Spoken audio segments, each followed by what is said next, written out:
बिस्मिल्लाहिर्रहमानिर्रहीम अस्सलामु अलैकुम वरहमतुल्लाहि वबरकातुहू। नाज़रीन ग्रामी, आज के वीडियो में हम जिक्र करने वाले हैं उस तारीखी वाक़या का जब यज़ीद इब्न मुआविया की कब्र को खुदवाया गया था।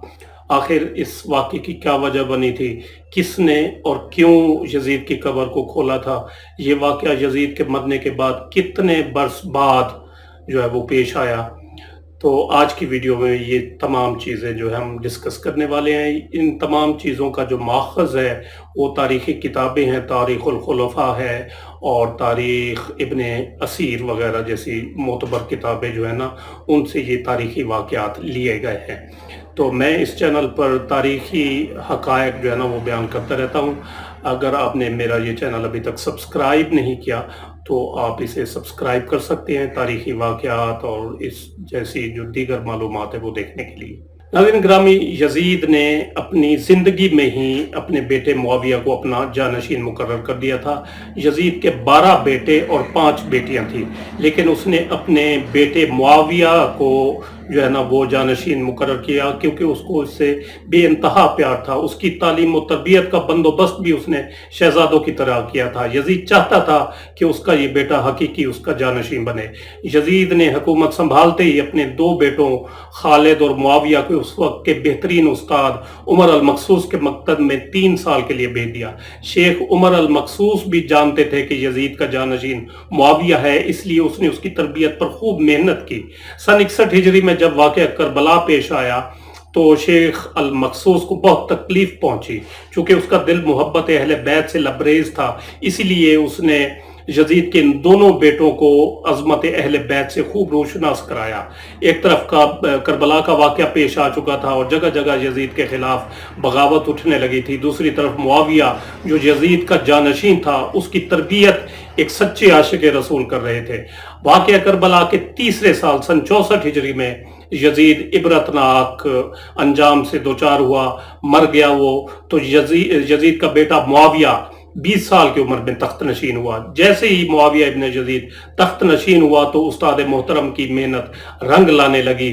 उसने आते ही वाक़या करबला की तहकीकात का आगाज़ किया और महज 40वें दिन लोगों को अपनी बैत से आज़ाद कर दिया। बाज़ रिवायात में आता है कि मुआविया इब्न यज़ीद ने 3 माह तक हुकूमत की। 20 साल की उम्र जो है जवानी का एक ऐसा दौर होता है जब इंसानी ख्वाहिशात की मुँह जोरी जो है वो अरूज पर होती है। यज़ीद का जानशी होना और फिर पूरी ममलिकत इस्लामी पर हुक्मरानी करना, अपनी तमाम जायज़ और नाजायज़ ख्वाहिशात को पूरा करने के लिए उसके पास एक बेहतरीन मौका था। लेकिन मुआविया बिन यज़ीद ने तख्त पर बैठते ही वाक़या करबला की तहकीकात की और हालात का बहुत बारीक बीनी से जायजा लिया। जब उसने देखा कि उसके बाप ने इस्लाम और मुसलमानों को किस कदर अजीम नुकसान पहुंचाया है, तो उसने महसूस किया कि वो एक दो राहे पर खड़ा है कि हुकूमत की बागडोर जो है वो थामे रखे, या जुल्म सितम और ऐश व इशरत का बाजार गर्म रखे, या तख्त व ताज को छोड़ दे और अपने आप को इन हौलनाक जो गुनाह है और उनका दर्दनाक अजाब होने वाला है उससे दूर रखे। बिलाखिर उसने फैसला कर लिया कि उसका फैसला उन सच्ची तालीमात और उस ईमान के तुफैल ही मुमकिन हुआ जो उसके रगो पै में शामिल हो चुका था। उसने एक अज़्म मुसम्मम के साथ हुकूमत के ओहदेदारों और अवाम को मस्जिद में जमा किया और फिर खुद मिंबर पर जा बैठा और उसने अपनी तकरीर में सबसे पहले अल्लाह पाक की हम्द बयान की और उसके बाद रसूल पाक सल्लल्लाहु अलैहि वसल्लम पर दरूद भेजा। और फिर वो यूं गोया हुआ कि मेरे बाप यज़ीद को जब हुकूमत मिली तो वो अपने अमाल और बदकिरदारी की वजह से हरगिज़ इसका अहल नहीं था, लेकिन फिर भी वो इस पर काबिज रहा और उसका नफ्स उससे बदतरीन काम करवाता रहा और वो अपने बुरे कामों पर फख्र भी करता था और उसने अल्लाह पाक की बताई हुई हदूद से तजावुज़ किया। रसूलुल्लाह सल्लल्लाहु अलैहि वसल्लम की औलाद पर उसने बदतरीन मजालिम ढाए, लेकिन उसकी हुकूमत की मुद्दत बहुत थोड़ी थी और बहुत जल्द उसका जो है ना वो खात्मा हो गया और आज वो अपने अमाल के हिसाब किताब में उलझा हुआ होगा। जब मुआविया बिन यज़ीद की बात यहाँ तक पहुंची तो उसका गला काफी रुक गया, खुश्क हो गया। काफी देर तक वो बुलंद आवाज में रोता रहा और इसके बाद वो दोबारा लोगों से हम कलाम हुआ और उसने कहा कि ऐ लोगों, मैं तुम्हारे गुनाहों का बोझ अपने कंधों पर नहीं उठा सकता और ना तुम्हारी दोस्ती का तौक अपने गले में डाल सकता हूँ। मेरी ख्वाहिश तो ये है कि हुकूमत शहजादा हुसैन इमाम हजरत ज़ैनुल आबिदीन के हवाले कर दी जाए, या अब तुम जो خود کو بہتر سمجھو وہ کرو، یا وہ حکومت وہ کرے جس کا تم انتخاب کرو، میں اپنی بیعت جو ہے وہ تم لوگوں پر سے اٹھاتا ہوں اور اس خلافت کو ٹھکراتا ہوں، ٹھوکر مارتا ہوں۔ معاویہ بن یزید کے ان جملوں نے محفل میں ایک طوفان برپا کر دیا ناظرین گرامی۔ پھر معاویہ بن یزید ممبر سے نیچے اترا، اس کی ماں اور دیگر عزیز و اقارب آئے ہوئے تھے تو دیکھا کہ وہ روئے جا رہا ہے، اور اس کی ماں نے کہا کہ کاش تم حیض کا چیتھڑا ہی ہوتے اور میں تمہاری خبر نہ سنتی۔ اس نے کہا خدا کی قسم میں بھی یہی چاہتا ہوں، اگر میرے اللہ پاک نے مجھے معاف نہ کیا تو یہ پھر میرے لیے برا ہوگا۔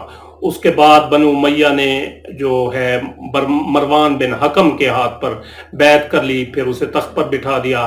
مروان نے جو ہے دارالحکومت مستقل طور پر دمشق منتقل کر دیا۔